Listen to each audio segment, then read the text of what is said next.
Now, blood eaters are out there. They are coming, hunting, searching out fresh prey. Without feeling, without mercy, they track their victims down. Nothing will prepare you for the horror of these butchers of the damned. Nothing will protect you from the terror of the blood eaters.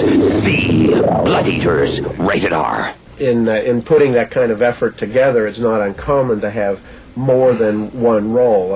Like getting set on fire? Like getting set on fire and writing and half producing and half directing and including acting. I think it's kind of interesting, the part that you ended up with. Well, that was by default. Everybody went home and it was 4 o'clock in the morning and we didn't have anybody to be the zombie that had to break in through the kitchen. So I said, oh, let them all go home, I'll do it. So here I am stringing cables and changing magazines, and I've got dermal wax on my face and scars and blood coming out of my forehead.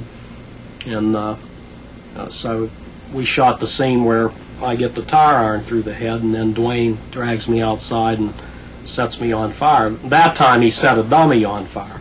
But later I said, you know, we can't be throwing all these Molotov cocktails all over the place, and we never see a ghoul set on actually fire. Catch on fire, yeah. And we said, well, how are we going to do that? We can't afford an asbestos suit or anything. I said, what the hell, I'll do it. Let's get Jack. He'll do it. Yeah, I'll do it. He's dumb. Look at him. He was stupid enough to do all this other stuff.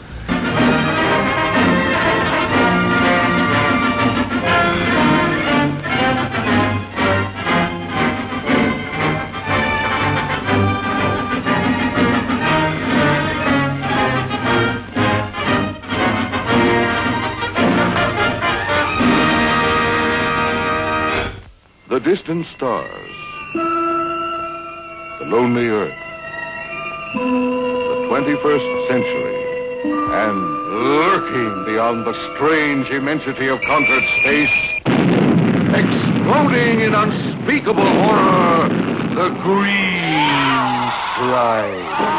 The civilized world at war with alien forms whose touch means instant, horrible death. Robert Horton, Luciana Paluzzi, Richard Jaco. A battle in space against faceless beings. A cosmic nightmare that sends you into the incredible, berserk world of the green slime.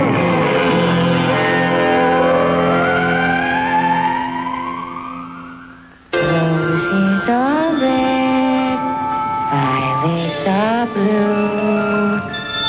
The iris is the flower that will mean the end of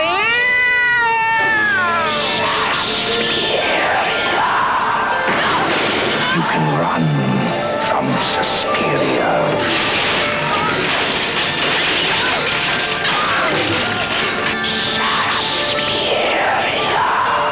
You can hide from Suspiria.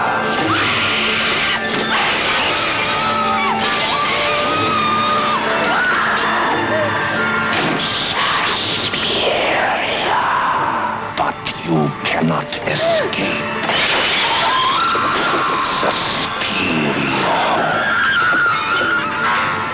The only thing more terrifying than the last 12 minutes of Suspiria are the first 92. The audience for that kind of material, I think the audience has always been there for the fantastic. I think always. Since we first built a campfire and wondered what lightning was, and we were, you know, primitive man was sitting around trying to... That's fantastic. Yeah, right. I mean, I think that's always been there. And there is an audience that craves and hungers for fantasy. And it's, I think, a much larger audience than Hollywood or the mainstream industry believes it to be. They've found in recent years that they can appeal to that audience and in the process make $200 or $300 million. But they think that you have to do it with by spending $40 or $50 million at Industrial Light and Magic, or at, by throwing it back. There is something to be said about the idiom. In other words, we've come to that Spielberg touch and that beautiful looking special effects, visual effects. have become sort of idiomatic, and people do expect it, but I don't think that's essential. If I was going to do the recipe, if there was a recipe, I wouldn't necessarily include that stuff. I think it's just some kind of visceral, you got to have a good story, and you have to tell it in a way that makes it good, makes it a good experience viscerally.